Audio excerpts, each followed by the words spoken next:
All right, are you ready for another miracle work? Ah, that's great. That's great. I'm ready too. I love it. I love to spend a moment here in the miracle work activities. And what that entails today, we're going to find out. So let me put everything in the right place. My book here. So we're going to read a little bit, but we're also going to be still and trying to use this time as constructive as possible by just not determining what it should look like, by being completely open and receptive instead of trying to put your authorship on it. So today the idea of author came to mind. It's like authority, authorship, thinking that you need to determine the story, or thinking that you can have an authority problem too. So there's like, so I think that things should look like this, and they don't look at all like that. So what's wrong with my authorship? Something is not quite right. Or maybe everything is perfect, then it's wonderful. So here's another one of us. So authorship, authority, authorship. What is going on in my life? Am I determining what's going on? What is my free will? What does that mean anyway? And how do I use it or not use it? Is there such thing as self-will?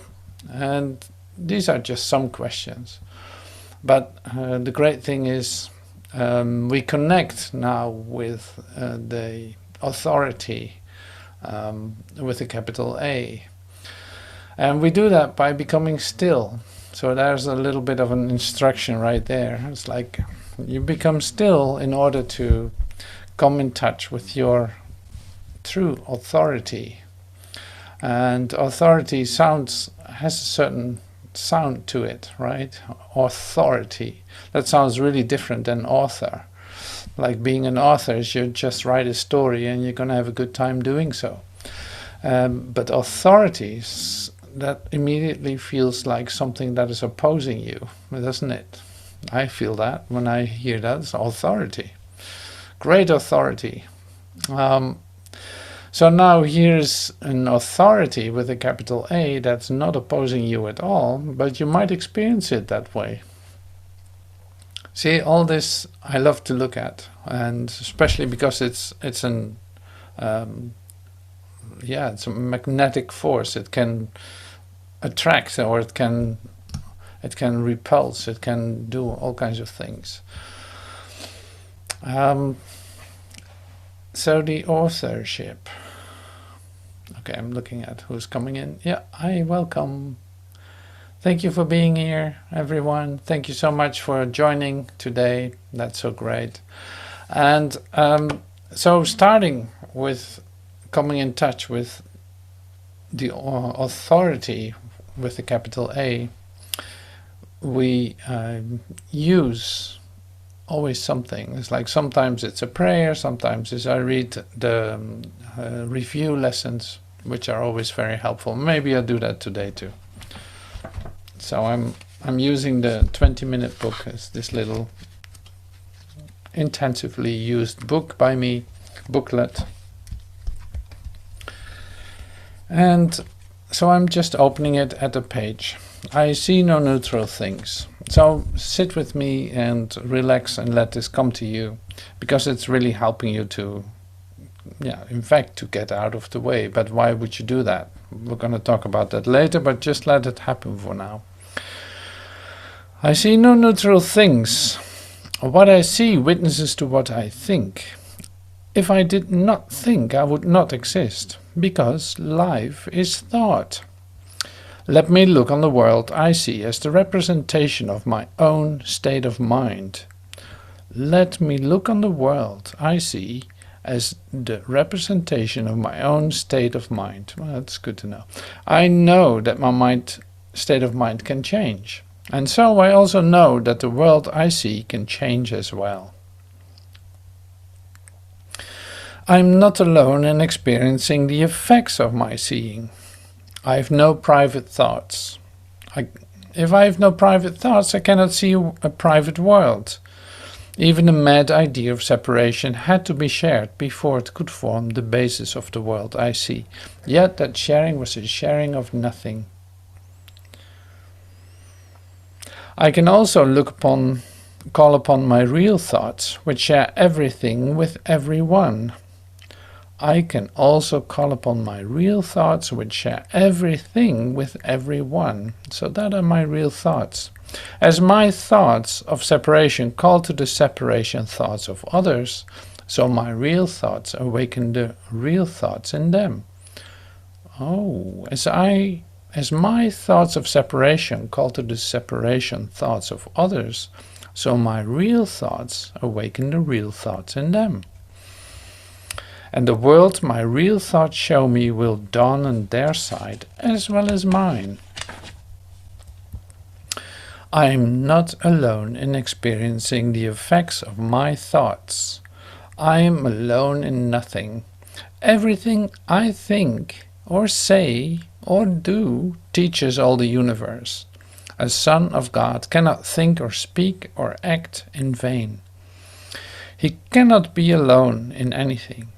It is therefore in my power to change every mind along with mine, for mine is the power of God.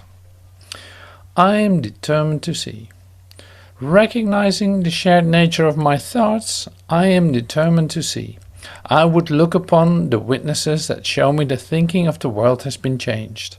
I would behold the proof that what has been done through me has enabled love to replace fear, laughter to replace tears, and abundance to replace loss. I would look upon the real world and let it teach me that my will and the will of God are one. I would look upon the real world and let it teach me that my will and the will of God are one. I am determined to see things differently. What I see now are but signs of disease, disaster, and death. This cannot be what God created for his beloved Son. The very fact that I see such things is proof that I do not understand God. Therefore I also do not understand his Son. What I see tells me that I do not know who I am. I am determined to see the witnesses to the truth in me, rather than those which show me an illusion of myself. What I see is a form of vengeance. The world I see is hardly the representation of loving thoughts. It is a picture of attack on everything, by everything. It is anything but a reflection of the love of God and of the love of his Son. It is my own attack thoughts that give rise to this picture. My loving thoughts will save me from this perception of the world and give me the peace God intended me to have. I can escape from this world by giving up attack thoughts. Herein lies salvation, and nowhere else.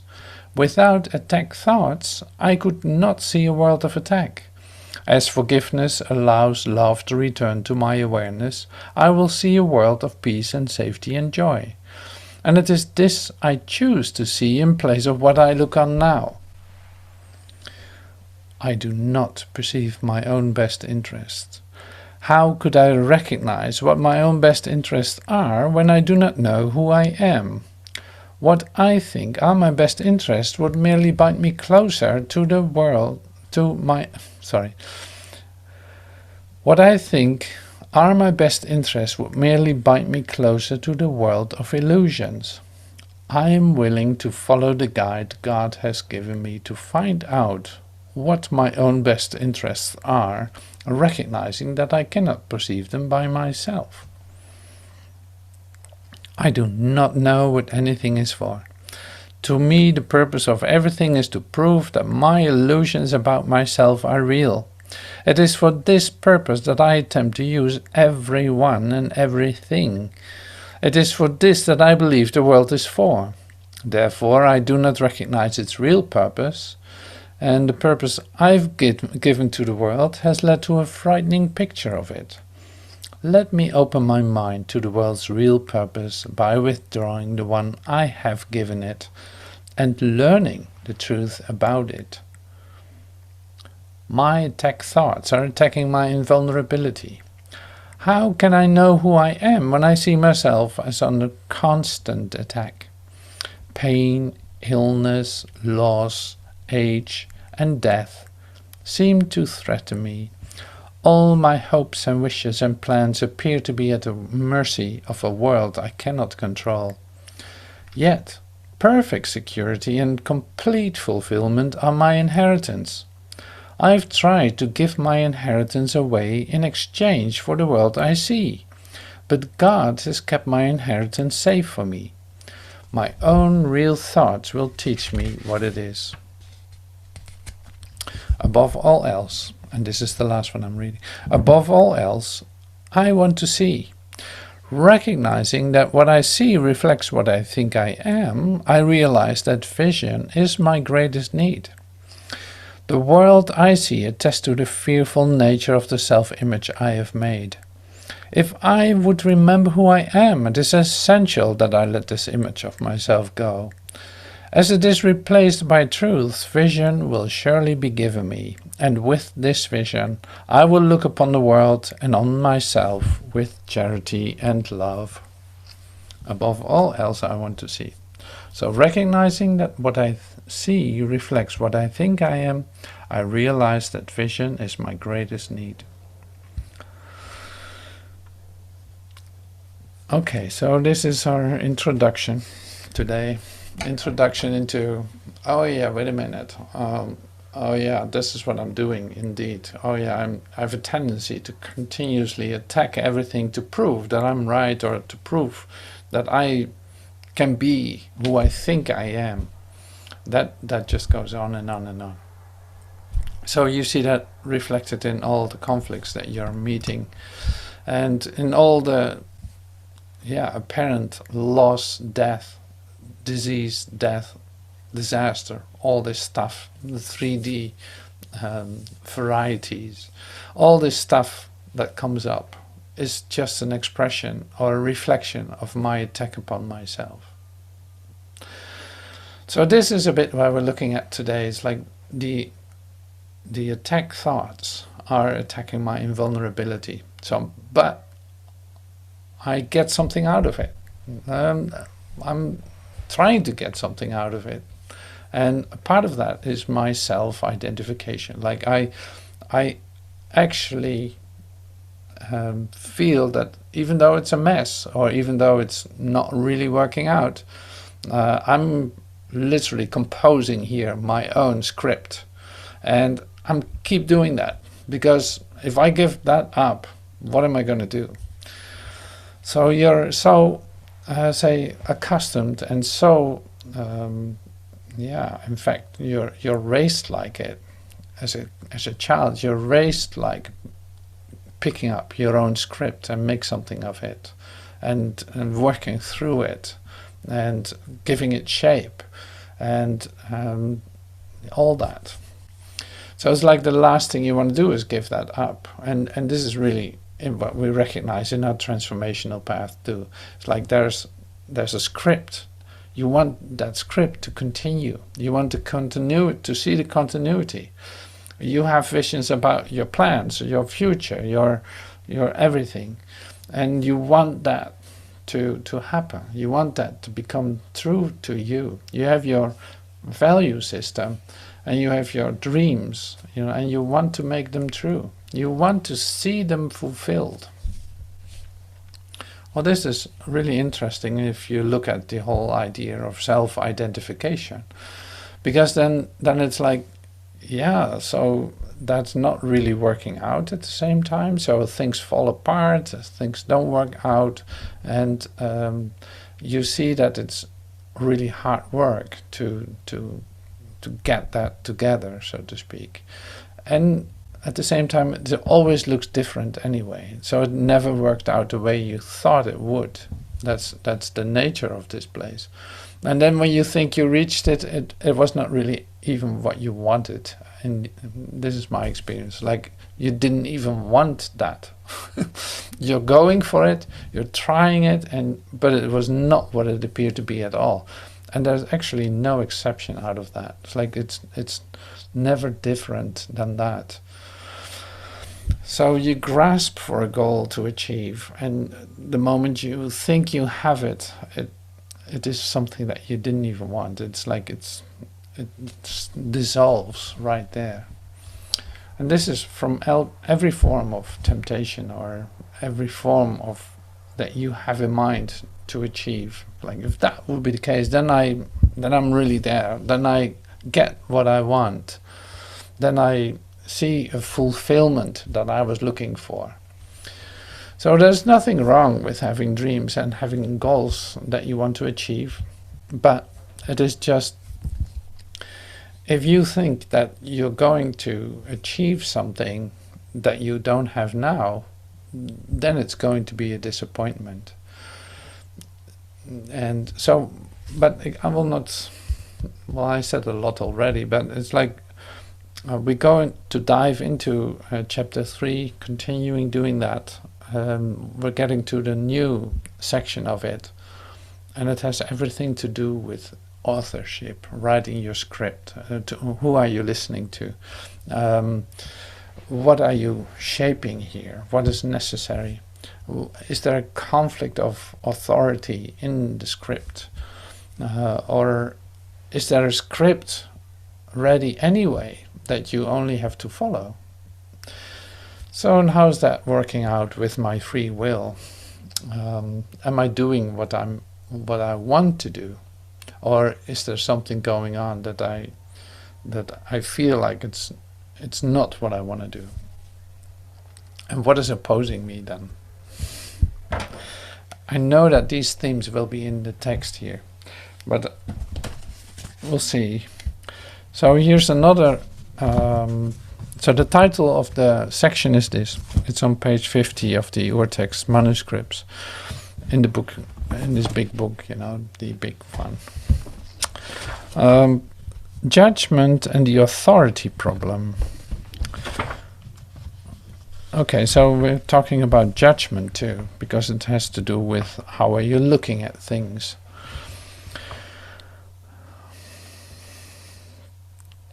Judgment and the authority problem.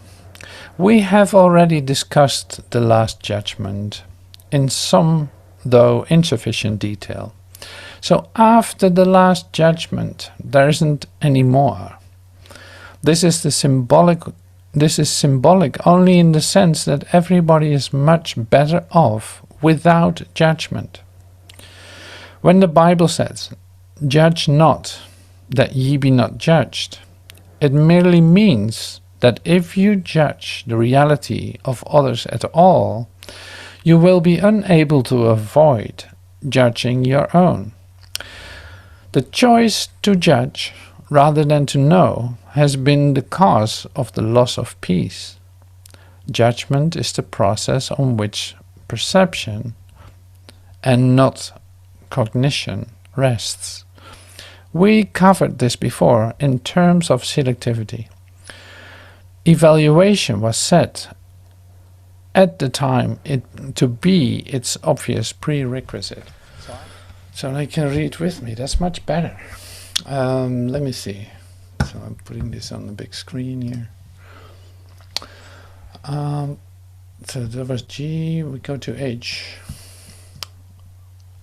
Judgment and the authority problem.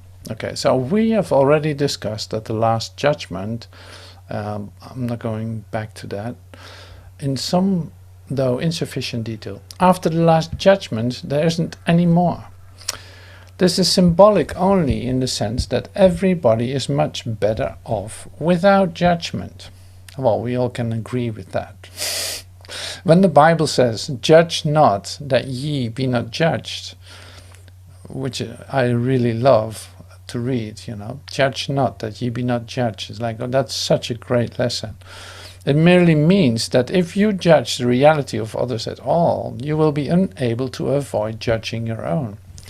The choice to judge rather than to know has been the cause of the loss of peace. And that's an interesting idea, right? The choice to judge rather than to know has been the cause of loss of peace.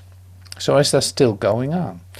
Judgment is the process on which perception, but not cognition, rests. We covered this before in terms of selectivity. Evaluation was set at that time to be its obvious prerequisite. Okay, so the choice to judge rather than to know has been the cause of loss of peace. So we can recognize that too. As long as you are, say, focused, or say you have an idea about how something is looking, what happens then is that you get caught in the picture, right? You get caught on that level. You suddenly are comparing, or you suddenly are seeing that something is not right, or but you're caught by the image. So in fact you see perception as your reality. That's what you confirm, and immediately you're in conflict, because perception is based on duality, is based on opposites, is based on all that, and that takes away your place in the peace that you could actually experience. So that's actually what that says.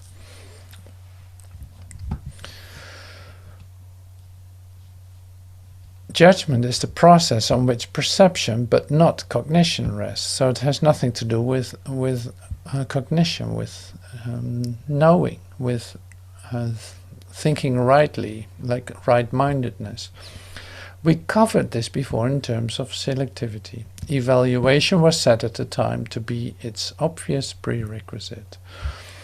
Judgment always involves rejection. So when I'm actually perceiving, which is what judgment is perception, perception always involves rejection.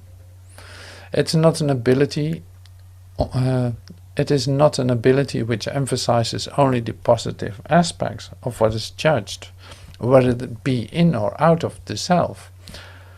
Anyway, so I'm going to get out of this now. So to not to dive into text too much, but to stay with where we're actually looking at. So it's like the judgment is what perception is too. It's like you cannot perceive if you don't judge. Like you wouldn't see anything. So there's always a comparison, and here it says like judgment is always based on rejection. So you judge something by separating yourself off of it. Like, that is different than me. That is not the same as me. That's what you actually say. So that would be the same with perceptions. Like, okay, there's some person over there. Or there's this person I don't want to see. Or this, you would do things like that. This is just to make it practical, because this is the miracle work class. We're actually making things practical and hands-on. At least we attempt to, and everything is given to do that. So that's how this works. Recognizing that I'm seeing a you outside somewhere. I'm seeing this person that, like I said, that I don't want to see. I'm rejecting. Seeing a person outside, I'm rejecting. And you say like, well, how else can you do this? Well, there's a different way of doing it. And there's a different way of doing that by not taking your perception as law, as an guide, as an say ingredient for reality. And that makes everything so different. So it's like you stay with your core beings, like, no, I want to stay right in here, in my withinness. I don't want to be, say, pulled out of it by my ideas of what I see. I don't want to use that seeing, that perception, as my guide, how in fact, as my guide for my identification. Because the thing is, when I put something outside of me and see it somewhere else, I'm actually saying that I'm separate. So all these things come back to yourself, and they upset you. They make you feel like you're separate, that you're not part of it, that you're different than others. So in fact, you start an incredible, say, cloud of chaos in your mind, instead of just staying in alignment with your peace. It's like, well, the only thing that's happening is right here. There's nothing going on there. Like, even though I can be tempted to take a look at it, but it doesn't mean that there's something going on. Staying in my withinness, I move through all this, totally a part of it, but staying in my peace of mind, instead of being upset by any of the ideas, whether that's someone else, whether that's your body, when ideas about your body, ideas about other bodies, all this stuff. The thing is that when you perceive it like that, as information that is contributing to your identification, if you know what I mean, it's like, then it's gonna hurt. It upsets you. So that is the great challenge with miracle work. In fact, that's the great challenge with waking up. Staying right here, not moving at all. Staying in your center. So staying zen, if you want. It's like staying in your center, not moving an inch.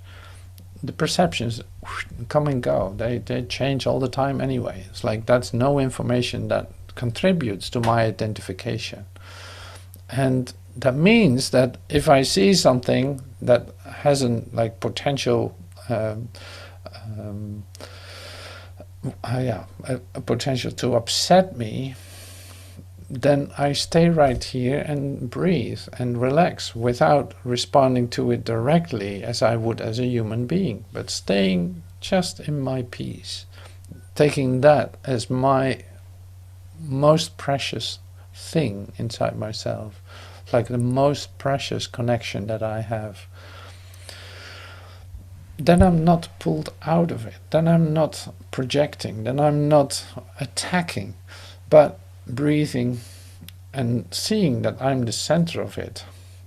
That's probably the most important part of it. I'm the center of all this. So I extend this peace that I'm experiencing into this world. That is what I'm doing. The rest, like, it's in that sense, it is a one-way street, but in full connection with everyone. Okay, so I'm sharing my screen one more time and continue, because I wanted to bring in the idea of authorship. So there was some real nice passage here about it. See if I can find it. Oh yeah, so H8. Well, let's start with H7. The strain of constant judgment is virtually intolerable. It is a curious thing that any ability which is so debilitating should be so deeply cherished. But there is a very good reason for this. This, however, depends on what you mean by good. I love it. The strain of constant judgment is virtually intolerable, right? Are you getting sick of it? Are you getting sick of your judgment and your perceptions of everything and everyone and of yourself? Do you have enough of that, is the question that's being posed here, in fact. Like, it's virtually intolerable. I love that. It's a curious thing that any ability which is so debilitating should be so deeply cherished. But there's a very good reason for it. Okay, so it depends on what you mean good. H8. If you wish to be the author of reality, which is totally impossible anyway, I'm doing this really slow. If you wish to be the author of reality, which is totally impossible anyway, then you will insist on holding on to judgment. Okay. You will also use the term with considerable fear and believe that judgment will someday be used against you. To whatever extent it is used against you, it is due only to your belief in its efficacy as a weapon of defense for your own authority. Oh. So what on earth does that mean? What does that mean? You cannot be the author of reality, because reality is, right? And that's the shortcut. It's like, no, there's no such thing as a writing of reality, because reality just is. It is not something that's going to be made, or something that you compose in order to get what you want, or something like that. Is not working that way. And you will insist. So one of the side effects of thinking that you can is holding on to judgment, because in the world I want everything at the same time. So anyway, it is like writing the script. If you think that you can write reality, you have a problem, and you'll need judgment in order to make something work for yourself. But it's not working, but that's the reason that you do it. So judgment is something that you use. So yeah, this is what I wanted to say. It's like in the human world, your judgment is actually almost like, well, you did a really great job in judging that in the right way. Or you become a judge, a lawyer, a judge, or whatever. It's like you're actually are protecting an idea. That's, you know, this from say from court. You know, it is not about justice. It is about protecting an idea that's being posed.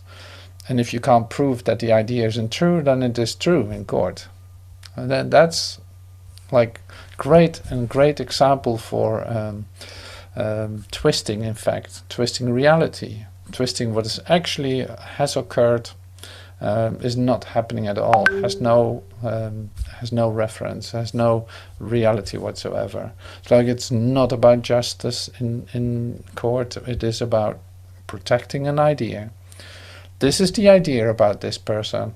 If you can't prove that that idea isn't wrong, then it is true. See, that is, if you look at it, it's like child play. Like if you can't jump with your 2 feet in the air, then you cannot participate in this game. It's more like that. It's like some childish idea, in fact. So I'm going to bring my mind back to this.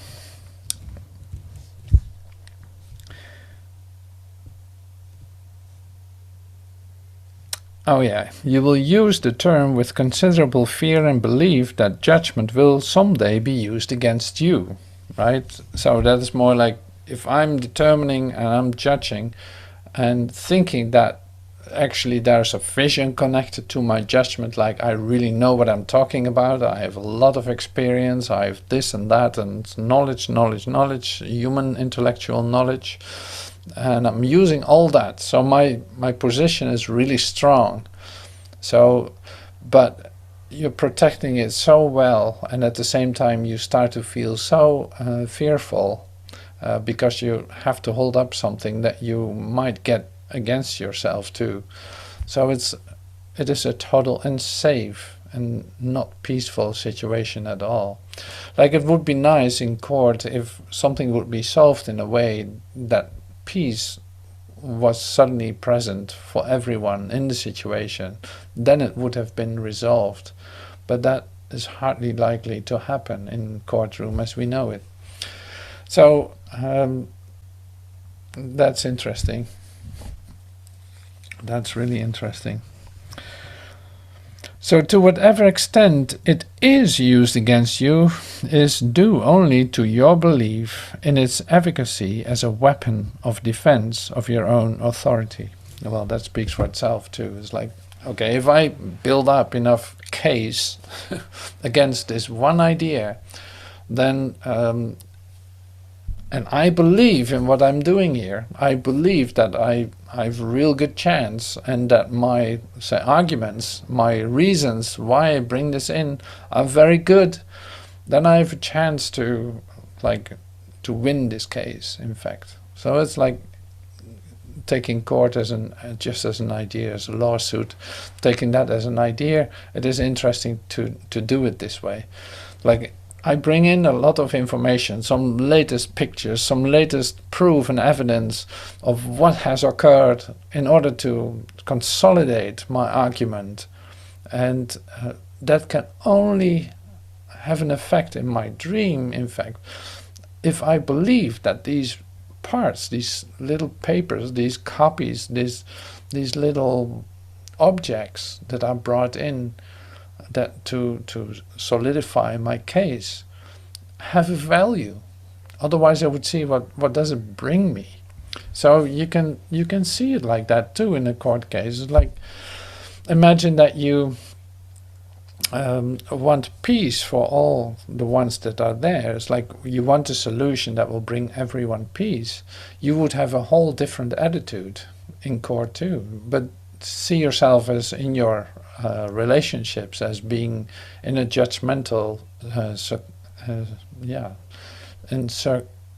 judgmental circumstances, because everything that you do with your relationships, at least a huge part of it, will be based on perception. Like, I saw it, I did this, you did that, and you're right, and you're not right, and let's not do this again. We're going to do it like this, and on and on and on. So that's the practicality of the everyday life, as you know it. It's like, as long as you think your arguments have any kind of reality and effect and power, it works for you that way.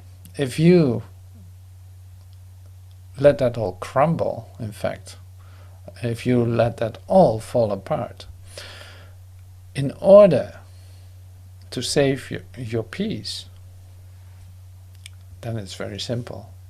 Then you don't need proof. Now you need a heart. You need a heart to judge rightly. You need a heart to judge rightly. What is judging rightly? I love my brother who is one with me. That's the only right judgment. No matter in what situation you are, no matter with whom you have to deal. Or God would say, like, this is my beloved Son in whom I am well pleased. Well, this is exactly the same idea. I love my brother who is one with me. In my oneness with my brother, I recognize our common source. This is the healing out of that situation. So no matter how the situation is going to look, this is an opportunity. There is no place where this cannot be applied. So this can be applied in court. It will take a lot of pressure away from many. And it will become a joyous place of celebration. Because, in fact, it is the only thing we're looking for. To come to the place where we can experience peace without an opposite. Where it is peaceful for everyone involved. So that's an interesting vision. But it's a true vision. It's like that is the only thing that's going on. Because if you think that when you win a case in court, where there's a loser, and you think that isn't you, you have another thing coming. Even though you think like, well, I got it now, and I will protect that too. Well, there you go.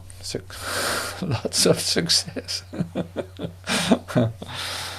But I love this idea so much. So this is so great. So the same then with your life, as we were talking about in the beginning. Like, are you the author of reality? Well, you might want to admit by now that you are not. So any kind of conflict that you are experiencing has always to do with the idea of authorship, of authority. Like you have an authority problem as a human being because you think you write the script, you literally are making reality, is what you think, and it doesn't seem to work. And you get frustrated and you start to attack and protect and defend. So that's very short. I know I'm always so, in fact, cutting through it in a certain sense. Like this is just how it is. That's it. Much more black and white. So that's interesting. That's just the way that I express this. But that has a lot of consequences. So you felt one of the consequences in this, that is peace possible in this world? Is one of the questions that we asked the other day too. Is peace possible in this world? Absolutely. See, it's like you are going to be the instrument through which that will occur, by recognizing that you're not writing the script of reality, but that you're living in recognition of your true reality, following its guidance, letting go of your self-will, using your free will to decide that you don't want to decide anything. So all these things, very practical. You can see that at work today, or this night, or tomorrow morning. Like you can see it at work by the instant application of this idea. And there's no exception. There's no exception in situations where this will not work.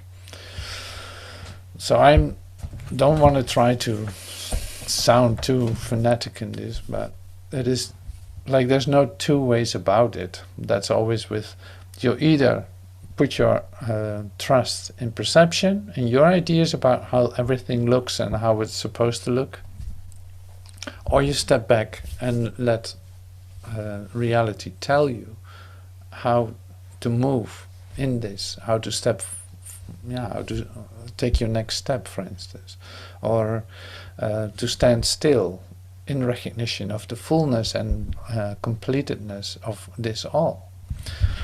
So that is continuously your choice, and you decide. It's not that you can postpone the decision. Like you're in the middle of it, and it's happening every second, every moment, continuously. You're making something real that isn't, or you stay with your peace. That's the two options you have. And you can make situations very complex looking, but it is still based on this part. All right, so let me see. Do we need to? I'll share the screen one more time. See if we didn't forget anything.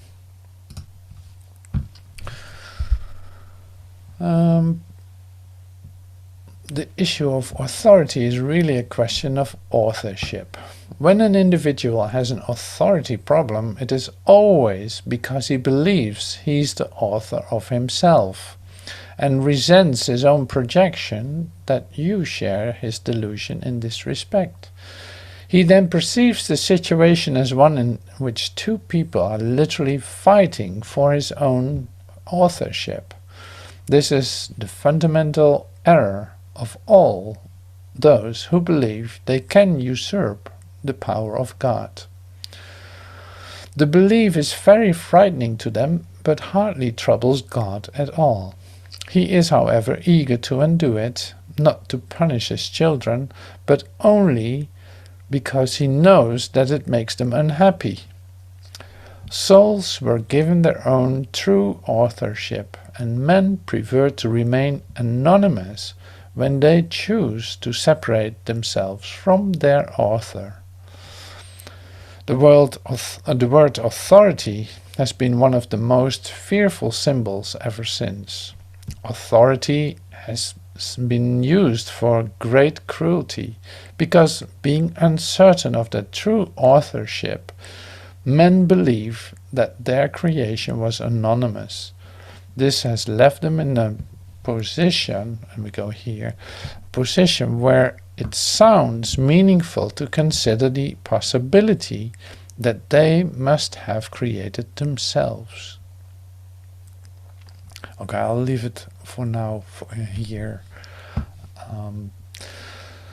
So the word authority, it says on this page, like the word authority has been one of their most fearful symbols ever. Authority has been used for great cruelty because, being uncertain of their true authorship, men believed that their creation was anonymous. This has left them in a position where it sounds meaningful to consider the possibility that they must have created themselves.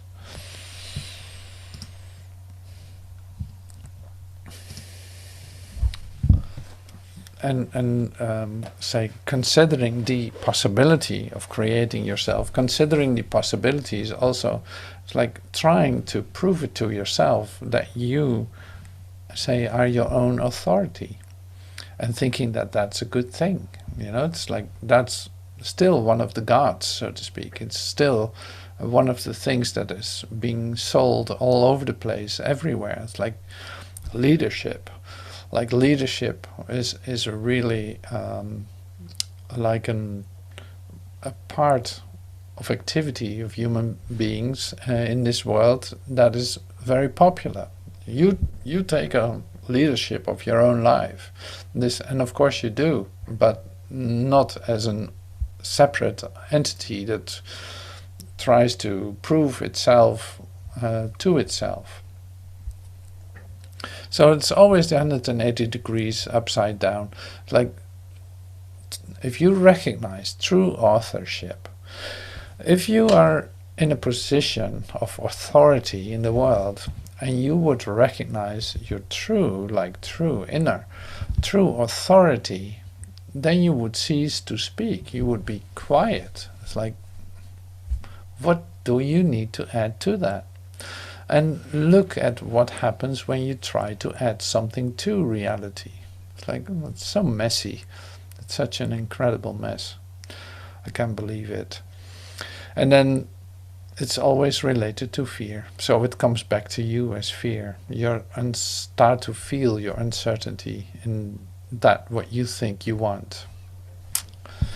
So anyway, so it is great to read this and to look at this in a very practical way, and I think the metaphor of a courtroom is really wonderful, with the vision of a court of true justice, in which everyone comes together, in fact, to recognize their oneness, to ask for a miracle to resolve all the perceived problems, because that's what we're talking about. Recognizing your true authorship and starting the celebration right after. It's like, that's so great. I love that. And that's not a mere fantasy. It's like, no, this is a real possibility. So this only depends on you. If you still, say, demonstrate your perceived possibility of defending and attacking and seeing that as a power that really is going to help you, you're going to be here for a while in the world of conflict. If you say like, okay, I'm done with that, it is absolutely not attractive to me anymore to use it, I'd rather stay with my peace, then that whole scenario is gone. Then that whole scenario is just dissolving all the time. And this is our practice, to dive daily into our humanhood, into all the ideas, all our perceptions, all our ideas about ourselves and others and the world. So coming to that piece, I actually want to stay there and dive in that a little deeper. So using a miracle prayer to celebrate that, in fact. Yeah, this was the one. Lesson 254. Let every voice but God's be still in me today. Let every voice but God's be still in me. Father, today I would but hear your voice. In deepest silence, I would come to you to hear your voice and to receive your word. I have no prayer but this. I come to you to ask you for the truth. And truth is but your will, which I would share with you today. Today we let no ego thoughts direct our words or actions. When such a thought occur, here we go, we quietly step back and look at them, and then we let them go. We do not want what they would bring with them, and so we do not choose to keep them. They are silent now, and in the stillness, hallowed by His love, God speaks to us and tells us of our will as we have chosen to remember Him. Today we let go of ego thoughts. We let no ego thoughts direct our words or actions. When such thoughts occur, this is the practical miracle work. When such thoughts occur, we quietly step back and look at them, and then we let them go. We do not want what they would bring with them, and so we do not choose to keep them. They are silent now, and in the stillness, hallowed by His love, God speaks to us and tells us of our will, as we have chosen to remember Him. So we're going to be still with that for just a moment, and